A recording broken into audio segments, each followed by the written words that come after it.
Hello dear friends, मैं हूँ आरती। संस्कृति पीसीएस यूट्यूब चैनल पे आप सभी का स्वागत है। मैं हाजिर हूँ एक नए विषय को लेकर के। तो बिहार सरकार विधानसभा सत्र में भाई घोषित किया गया है कि जो बिहार में डीजे बजते हैं बहुत तेज तेज रात में, उन सभी को बैन किया जाएगा। और खासकर उन व्हीकल्स की बात की गई है जिनका रजिस्ट्रेशन नहीं हुआ है। कुछ दिन पहले मैंने आपको एक आर्टिकल पढ़ाया था कि बिहार में जुगाड़ गाड़ियों पर पाबंदी लगा दी गई है। जुगाड़ गाड़ियां मतलब होता है कि अगला किसी दूसरे गाड़ी का, पिछला किसी दूसरे गाड़ी का और पहिए किसी दूसरे गाड़ी के लगे हुए हैं। मतलब बाइक है लेकिन उसको बना रखा है फोर व्हीलर, पीछे ट्रॉली लटका दिया है। तो उन सबको जो है बिहार सरकार ने बैन कर दिया गया था। तो अगर आप देखेंगे तो जो मैक्सिमम डीजे के जो बड़े बड़े ट्रक्स वगैरह होते हैं ना, उनको आप जुगाड़ गाड़ी कह सकते हो, क्योंकि उनमें भी इसी प्रकार की चीजें लगाई जाती हैं। तो सरकार ने डायरेक्टली इनडायरेक्टली उनको भी बैन करने की बात कही गई है। अब बात करेंगे इसमें कि कितनी ध्वनि आपके स्वास्थ्य के लिए अच्छी है। ध्वनि प्रदूषण बहुत खतरनाक प्रदूषण होता है जिसको हम लोग नहीं समझते हैं। कई बार ऐसा होता है कि बहुत तेज म्यूजिक बजने की वजह से किसी के हार्ट की रिदम आउट ऑफ कंट्रोल हो जाती है और व्यक्ति हार्ट अटैक से मर जाता है। किसी की सुनने की क्षमता खत्म हो जाती है और भी बहुत सारी समस्याएं हैं। हमारे इन्वायरमेंट को भी बहुत खतरनाक स्तर तक प्रभावित करता है। इस बीच बिहार सरकार का यह फैसला आया जो है बहुत सराहनीय प्रयास है, क्योंकि ऐसा होना चाहिए। तो शहरों में तो लागू है, दिल्ली में भी लागू है। भाई दिल्ली में है कि अगर आपको बहुत तेज म्यूजिक चलाना है तो आपको ऑनलाइन परमिशन लेनी होती है 10 बजे के बाद। 10 बजे के पहले भी ये नहीं है कि बिल्कुल धूमधाम मचा दो, उसका भी एक जो है नियम कानून होता है। तो बिहार में बिना अनुमति डीजे बजाया को तो यहाँ पर जेल हो जाएगी। अब यहाँ पर 15 दिनों में कार्यवाही भी होगी। जब ये आर्टिकल में पढ़ रही थी तो मेरे मन में एक ही प्रश्न है, तो बिहार में कल्चर है ऑर्केस्ट्रा का, और ऑर्केस्ट्रा कैसे पूरा होता है? वो होता है डीजे के माध्यम से। तो दोनों ही चीजें लग रहा है बंद हो जाएंगी। तो बिहार विधान परिषद में, यहाँ पर सॉरी विधानसभा बोल दिया था, विधान परिषद में तेज ध्वनि वाले जो डीजे हैं उनसे होने वाले ध्वनि प्रदूषण का मुद्दा उठाया गया। परिवहन मंत्री ने बोला है कि 15 दिनों के भीतर बिना अनुमति और लाइसेंस वाले जो भी डीजे हैं उनके खिलाफ कार्यवाही होगी, और उनको आश्वासन दिया गया कि हम चीजों को ठीक कर लेंगे। यह मामला लोक स्वास्थ्य, पर्यावरण संरक्षण और कानून व्यवस्था से जुड़ा हुआ है। तो देखो, बड़े बड़े शहरों में तो जो पढ़ने लिखने वाले इलाके हैं, जो रेजिडेंशियल इलाके होते हैं, वहां पर आप बिना बात के बहुत लाउड म्यूजिक नहीं चला सकते हैं। लोग शिकायत कर देते हैं आपकी। तो ये समझ लिया हमने, मुद्दा उठने वाला है। ये जो है इन्होंने मुद्दा उठाया है, शिकायत हुई है कि बहुत तेज आवाज से हार्ट अटैक हो गया, फायरिंग, बिना नंबर प्लेट्स गाड़ियां, ये सारे इश्यूज हैं। सरकार का बयान हमने समझ लिया है, 15 दिनों में कार्यवाही होगी। प्रस्ताव यही है कि बिना लाइसेंस की जो भी डीजे गाड़ियां हैं उन पर रोक लगाई जाएगी। बात करते हैं धार्मिक जुलूसों, तो ज्यादातर जो जुलूस या कह सकते हैं ज्यादातर जो ध्वनि बहुत उत्पन्न होती है वो होता है कि कोई फेस्टिवल है या किसी धर्म विशेष की कोई रैली निकल रही है, कोई झांकी निकल रही है। हिंदू धर्म में हो सकता है कि जैसे महाराष्ट्र में गणेश उत्सव, कोलकाता में जो है दुर्गा माता की जो पूजा होती तब भी बहुत ज़्यादा शोर शराबा होता है, लोगों का मानना है, ठीक है।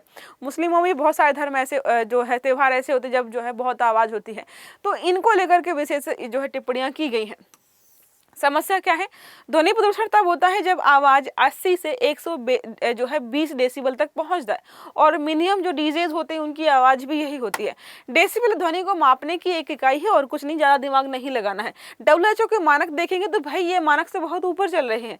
दिन में 55 डेसिबल और रात में 40 से 45 डेसिबल होना चाहिए, लेकिन हमारे यहाँ पर उल्टा है। डीजे दिन में कम बजता है, रात में ज्यादा बजाते हैं कि तुम सोओगे कैसे। तो सोने ना देने के लिए बजाया जा रहा है। यहाँ पर स्वास्थ्य पर प्रभाव, हार्ट अटैक, उच्च रक्तचाप, सुनने की क्षमता कम होना, मानसिक तनाव, बच्चों और बुजुर्गों पर ज्यादा प्रभाव पड़ता है।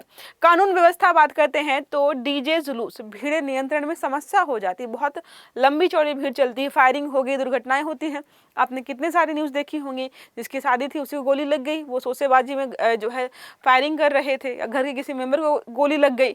बिना नंबर प्लेट्स गाड़ियां चलाई जाती हैं क्योंकि भीड़ होती है। तो लोग जो है ऐसी चीजों में पुलिस प्रशासन में इंटरफेयर करने से बचता है कि भाई बहुत भीड़ है, कोई विवाद होगा तो ऐसा ना हो कि खुद ही हमें मार पीटने लग जाए।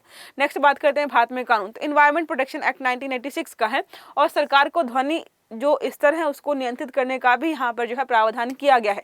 नॉइस पोल्यूशन को लेकर के हमारे यहाँ पर रेगुलेशंस एंड कंट्रोल रूल्स हैं 2000 के, उसमें प्रावधान है कि रात 10 बजे से लेकर के सुबह 6 बजे तक लाउड स्पीकर प्रतिबंधित हैं, क्योंकि आम इंसान इसी टाइम सोते हैं। जो नहीं सोते हैं वो आम इंसान कैसे हुए? औद्योगिक स्तर पर बात करते हैं तो 75 डेसिमल, वाणिज्यिक इलाकों में 65 डेसिमल हो गया, अगर कोई आवासीय इलाका है तो 55 डेसिमल हो गया। मौन क्षेत्र जैसे अस्पताल और स्कूल है तो उसके आसपास 50 डेसिबल से ज़्यादा ध्वनि के चीज़ें नहीं बजनी चाहिए। अब सुप्रीम कोर्ट के निर्देश के बारे में बात करते हैं तो चाहे धार्मिक स्वतंत्रता हो, ध्वनि प्रदूषण की स्वतंत्रता, तो धार्मिक स्वतंत्रता आपकी अलग है और ध्वनि प्रदूषण की स्वतंत्रता, प्रदूषण फैलाने की स्वतंत्रता मिल ही नहीं सकती है किसी भी प्रकार का हो। सार्वजनिक स्वास्थ्य बहुत सर्वोपरि होता है। पटाखे व डीजे समय समय पर जो है इन पर लिमिटेशंस लगाई जाती हैं। संगीत संरचना और राज्य की भूमिका के बारे में अगर हम बात करते हैं कि कहाँ पर तो क्या, तो देखो कुछ केंद्र के नियम कानून भी होते हैं, कुछ राज्य के भी होते हैं। राज्य सरकारों के पास क्या है, अनुमति है, अनुमति प्रणाली है, यही देते हैं। डेसिबल लिमिट है। चलो एक प्रश्न मैं पूछ लेती हूँ, अगर कोई कमरा शांत है उसमें जो है कितने डेसिबल की आवाज होगी। दूसरा, अगर कोई बातचीत कर रहा है तो वहां पर कितना डेसिबल होना चाहिए। ये दो प्रश्न मैंने आपसे पूछे, आपको कमेंट बॉक्स में बताना है, ठीक है। पुलिस से प्रशासन नियंत्रण करती है, वाहन लाइसेंस, ये सारे जो है हमारे इसी से जुड़े हुए हैं, राज्य सरकारों से और केंद्र सरकारों से। सामाजिक और राजनीतिक आयाम हम देखें तो भाई जो शोर शराबा होता है वो धार्मिक और सांस्कृतिक जब चीजें होती हैं तभी होता है। शादी हो रही है, किसी का बर्थडे मनाया जा रहा है, कभी किसी की छठी मनाई जा रही, पता नहीं क्या क्या मनाया जा रहा, तब भी जो है जोर जोर से डीजे बजाए जाते हैं। धार्मिक है, सांस्कृतिक है। स्वास्थ्य तो ज़्यादातर यही लोग प्रभावित होते हैं, जो बीमार हैं, बुजुर्ग हैं, जो बच्चे हैं। शासन के बारे में बात करते हैं, नियम बनाम पालन समस्या के नियम तो बना दिए हैं। ऐसा कहाँ है कि नियम नहीं बने हैं, हर जगह नियम बनाए गए हैं कि 10 बजे के बाद आपको डीजे नहीं चलाना है, लेकिन कौन मानता है। लोग शिकायत भी नहीं करते हैं, सोचते हैं अरे यार खुशी का मौका है, क्यों ही शिकायत करना। तो अब बात करते हैं जो सिविक सेंस है ना, जीरो सिविक सेंस, वो भारत वाले लोगों में कूट कूट के भरा हुआ है। प्रशासनिक चुनौतियां यहाँ पर क्या क्या है, तो लाइसेंस प्रणाली लागू करना, ग्रामीण क्षेत्रों में निगरानी कम है, राजनीतिक सामाजिक दबाव हो जाता है, पुलिस बल की कमी है, जागरूकता का भी अभाव है। लोगों को पता ही नहीं है कि जो सामने 10 बजे के बाद जोर जोर से डीजे बजा करके मेरी नींद खराब कर रहा है, इसको अधिकार नहीं है, मुझे कंप्लेन करने का अधिकार है, इसको बंद करना पड़ेगा, लोगों को पता ही नहीं है। नेक्स्ट बात करते हैं समाधान।